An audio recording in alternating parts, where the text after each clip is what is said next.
بسم الله الذي لا يضر مع اسمه شيء في الأرض ولا في السماء وهو السميع العليم. اللهم صل وسلم وبارك على نبينا محمد وعلى آله وصحبه وسلم. بسم الله بدينا وعلى النبي وعلى آل بيته الطيبين الطاهرين صلينا. شلونكم يا ناسنا يا طيبين؟ إن شاء الله كنا بخير وصحة وسلامة وعافية وراحة بال. اللهم آمين يا رب العالمين. بداية الفيديو إن شاء الله بنات هنا كملت رتبت الغرفة مع استقبال، وجاي أرتب البردات كملتهن. غرفتنا المتواضعة هنا كملنا ترسنا البراد ماي.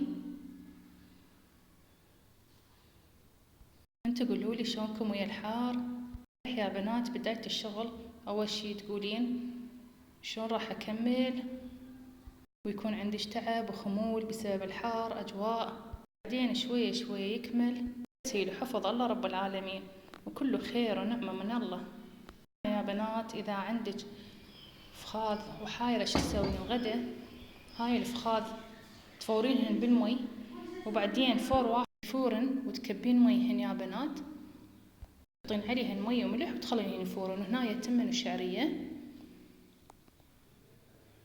ورا ما يفورن تحطين عليهن زيت وبصل وشوية كركم وشوية فلفل أسود ويا خبز حار، وخير ونعمة من رب العالمين. وفضلا وليس أمرا حطوا لايك واشتراك وتعليق حلو مثلكم، واكتبوا بالتعليقات اللهم صل وسلم وبارك على نبينا محمد وعلى آله وصحبه وسلم. وهنايا ما تحيرين بالغداء وبسم الله ما شاء الله صلوا على رسول الله، ونعمة وخير من رب العالمين، وسهمنا وسهمكم العافية، واللهم ديمنا النعمة واشبع كل جوعان.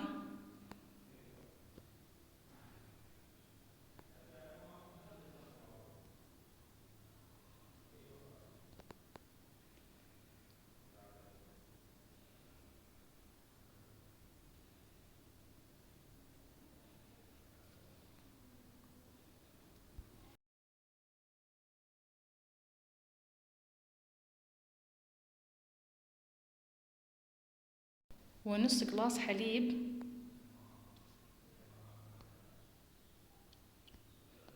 ونص قلاص كاكاو وقلاص شكر، ظرف فانيلا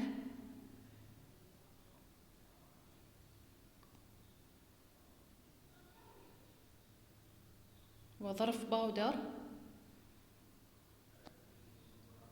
وقلاصين طحين،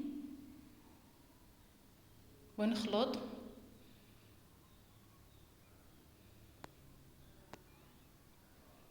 إلى أن تندمج المكونات. وهنا يندمجن المكونات يا بنات،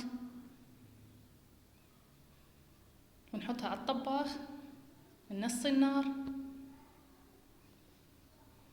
وهنا كيكة صارت جاهزة، وبسم الله ما شاء الله صلوا على رسول الله. أسرع وأسهل كيكة الطاوة، إن شاء الله تجربونها.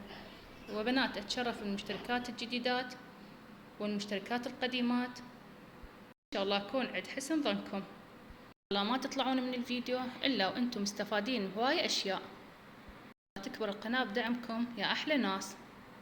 ورا ما استوت يا بنات حطينا الكريم أو صلصة الكاكاو، ما أدري شو تسمونها اللي احنا سويناها، وهاي هي الكيكة.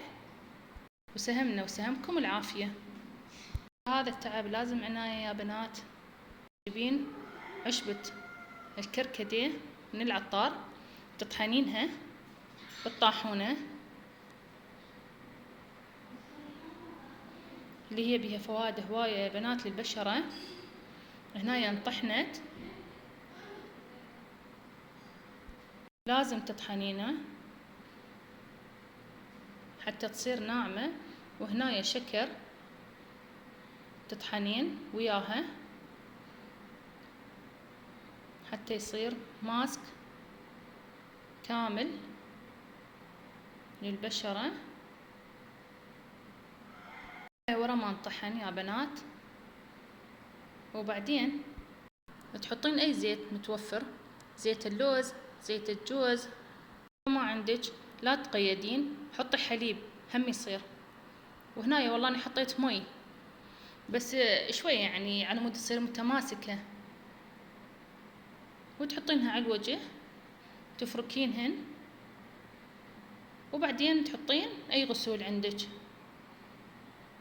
ماسك جدا جدا جميل يا بنات. بنات لازم أول شي تستعملينه على إيدك تجربة، إذا ما صار حساسية تستعملينه على الوجه، بس إذا صار حساسية لا تستعملينه، يعني بشرتك حساسة. مثل كل مرة نقول يا بنات، الله يساعد الفقير، وأذكركم بالاستغفار، أستغفر الله رب العظيم وأتوب إليه. ومع ألف ألف سلامة.